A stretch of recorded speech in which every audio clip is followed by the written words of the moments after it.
تم ایسا کیسے کر سکتی ہو؟ میں تم سے محبت کرتا ہوں، تم میری زندگی ہو، تمہارے بغیر میں کیا کروں گا؟ لیکن میں اپنے فیصلے پر اٹل تھی۔ میں نے اس کے آنسوؤں کی پرواہ کیے بغیر کہا، میں نے فیصلہ کر لیا ہے اور میں پیچھے نہیں ہٹوں گی۔ عاصم کی منت سماجت اور آنسو میرے دل پر اثر نہیں کر رہے تھے۔ میں جان چکی تھی کہ میرا مستقبل اس کے ساتھ محفوظ نہیں۔ میں نے وہی کیا جو میرے دل نے کہا۔ اس رات میں نے کامران کو فون کیا۔ وہ میرا دوست بن چکا تھا اور کافی امیر بھی تھا۔ وہ ہمیشہ کہتا تھا کہ میں نے غلط فیصلہ کیا اور مجھے کسی امیر آدمی کے ساتھ شادی کرنی چاہیے تھی۔ میں جانتی تھی کہ کامران مجھے اپنی زندگی میں جگہ دینے کے لیے تیار ہے۔ میں نے فون ملایا اور کہا، مجھے یہاں سے نکالو، میں تمہارے ساتھ چلنا چاہتی ہوں۔ کامران نے خوشی سے کہکا لگایا اور بولا، یہی تو میں چاہتا تھا، تمہاری جگہ میرے ساتھ ہے، نہ کہ کسی غریب کے ساتھ۔ مجھے اس کے الفاظ سن کے عجیب سا اطمینان محسوس ہوا۔ وہ مجھے ایک اچھی زندگی دے سکتا تھا۔ ہر وہ چیز جو میں چاہتی تھی وہ مجھے کامران کے ساتھ ہی مل سکتی تھی۔ اگلی صبح میں نے اپنا سامان باندھا اور جانے کے لیے تیار ہو گئی۔ عاصم چپ چاپ مجھے دیکھ رہا تھا۔ اس کی آنکھیں سرخ ہو چکی تھی، شاید وہ رات بھر نہیں سویا تھا۔ آخری بار سوچ لو، کیا تمہیں واقعی جانا ہے؟ وہ بولا۔ اس کی آواز میں لرزش تھی۔ میں نے نظریں جھکائے بغیر کہا، ہاں، میں نے فیصلہ کر لیا ہے۔ وہ خاموش ہو گیا۔ میں دروازے کی طرف بڑھی، لیکن اس سے پہلے کہ میں باہر نکلتی اس نے ایک آخری بات کہی، اگر تمہیں کبھی محسوس ہو کہ تم نے غلط فیصلہ کیا تو یاد رکھنا میں ہمیشہ یہی ہوں گا۔ میں نے جواب نہیں دیا اور باہر نکل گئی۔ کامران کی گاڑی باہر کھڑی تھی۔ میں اس میں جا کر بیٹھ گئی اور ایک نئی زندگی کی طرف روانہ ہو گئی۔ کامران کی حویلی خوابوں کی دنیا تھی۔ بڑی گاڑیاں، نوکر چاکر، قیمتی لباس، ہر روز نئی دعوتیں اور وہ سب کچھ جو میں ہمیشہ سے چاہتی تھی۔ میں نے پیچھے مڑ کر نہیں دیکھا۔ عاصم اب میرے لیے ایک بند کتاب تھا۔ میں نے زندگی کا نیا آغاز کیا، ایک ایسی زندگی جس میں ہر چیز میرے مطابق تھی، یا شاید میں نے یہی سوچا تھا۔ کامران کی محبت اور اس کی حویلی کے عیش و آرام نے مجھے یہ یقین دلا دیا تھا کہ میں نے اپنی زندگی کا سب سے بہترین فیصلہ کیا ہے۔ میرے پاس سب کچھ تھا، مہنگے لباس، قیمتی زیورات، بہترین کھانے، بڑی گاڑیاں اور ایک ایسا شخص جو ہر وقت میرے گرد گھومتا رہتا۔ لیکن میں نہیں جانتی تھی کہ یہ محبت نہیں بلکہ قید تھی۔ شروع کے چند ہفتے بہت خوبصورت تھے۔ میں ہر روز نئی جگہوں پر جاتی، دوستوں کے ساتھ پارٹیاں کرتی اور دنیا کے مہنگے ترین برانڈز خریدتی۔ کامران مجھے مکمل آزادی دیتا تھا، لیکن یہ آزادی صرف ایک دھوکہ تھی جو میں بہت دیر بعد سمجھ پائی۔ لیکن خوشیاں ہمیشہ دھوکہ دیتی ہیں۔ کچھ دن بعد کامران کا رویہ بدلنے لگا۔ وہ مجھ پر شک کرنے لگا، میری ہر حرکت پر نظر رکھنے لگا۔ جب بھی میں کسی سے بات کرتی وہ فوراً پوچھتا، یہ کون تھا؟ تم کس سے بات کر رہی تھی؟ میں پہلے ہنسی میں ٹال دیتی، مگر پھر یہ شک بڑھنے لگا۔ ایک دن میں شاپنگ کے بعد گھر واپس آئی تو کامران مجھے گھور رہا تھا۔ میں نے حیران ہو کر پوچھا، کیا ہوا؟ ایسے کیوں دیکھ رہے ہو؟ وہ خاموش رہا اور پھر سرد لہجے میں بولا، تم کہاں تھی؟ میں نے کہکا لگایا، شاپنگ پر، تمہیں پتا تو ہے، میں نے صبح بتایا تھا۔ اس نے اپنا ہاتھ میں پکڑا ہوا گلاس زور سے ٹیبل پر رکھا، اور تمہارے ساتھ کون تھا؟ میرے ماتھے پر بل پڑ گئے۔ زویا تھی میرے ساتھ۔ تمہیں کیا لگتا ہے میں تمہیں دھوکہ دے رہی ہوں؟ وہ مجھے غور سے دیکھتے لگا، جیسے میرے چہرے کے تاثرات پڑھنے کی کوشش کر رہا ہو۔ پھر آہستہ سے بولا، یہ تو وقت ہی بتائے گا۔ مجھے اس کی بات عجیب لگی، مگر میں نے زیادہ دھیان نہیں دیا۔ میں جانتی تھی کہ کچھ لوگ قدرتی طور پر شکی ہوتے ہیں، اور شاید کامران بھی ایسا ہی تھا۔ لیکن یہ شک دن بدن بڑھتا گیا۔ جب بھی میں کسی سے بات کرتی تو کامران فوراً پوچھتا، یہ کون تھا؟ تمہیں اس سے کیا کام تھا؟ جب بھی میرا فون بجتا وہ میری طرف تیزی سے دیکھتا اور پوچھتا، کس کا فون تھا؟ شروع میں نے اسے ایک نارمل رویہ سمجھا، لیکن جب اس کی شدت بڑھنے لگی تو مجھے خوف محسوس ہونے لگا۔ ایک دن میں نے زویا کو فون کیا اور کہا، مجھے لگتا ہے کامران مجھ پہ شک کر رہا ہے، میں کیا کروں؟ زویا نے لمبی سانس لی اور بولی، یہ تو ہونا ہی تھا۔ تم نے جس بنیاد پر زندگی بنائی وہی بنیاد اب تمہارے لیے زہر بن گئی ہے۔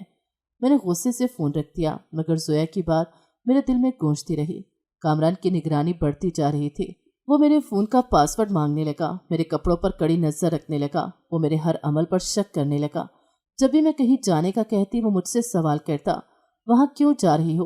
وہاں تمہیں کیا کام ہے؟ ایک رات میں گہری نیند میں تھی کہ اچانک گرم چائے میری کلائی پہ گر گئی۔ میں چیخ کر اٹھی اور حیرانی سے دیکھا کہ کامران میرے سامنے کھڑا تھا۔ اس کے ہاتھ میں چائے کا خالی کپ تھا اور اس کی آنکھوں میں جنون تھا۔ میں نے خوفزدہ ہو کے کہا، یہ تم نے کیا کیا؟ وہ صفاقی سے مسکرا کر بولا، تمہیں یاد دلانے کے لیے کہ تم مجھ سے بے وفائی نہ کرو۔ میری آنکھوں میں خوف ابھر آیا۔ میں نے کہا، میں نے کچھ نہیں کیا۔ وہ ہنسا،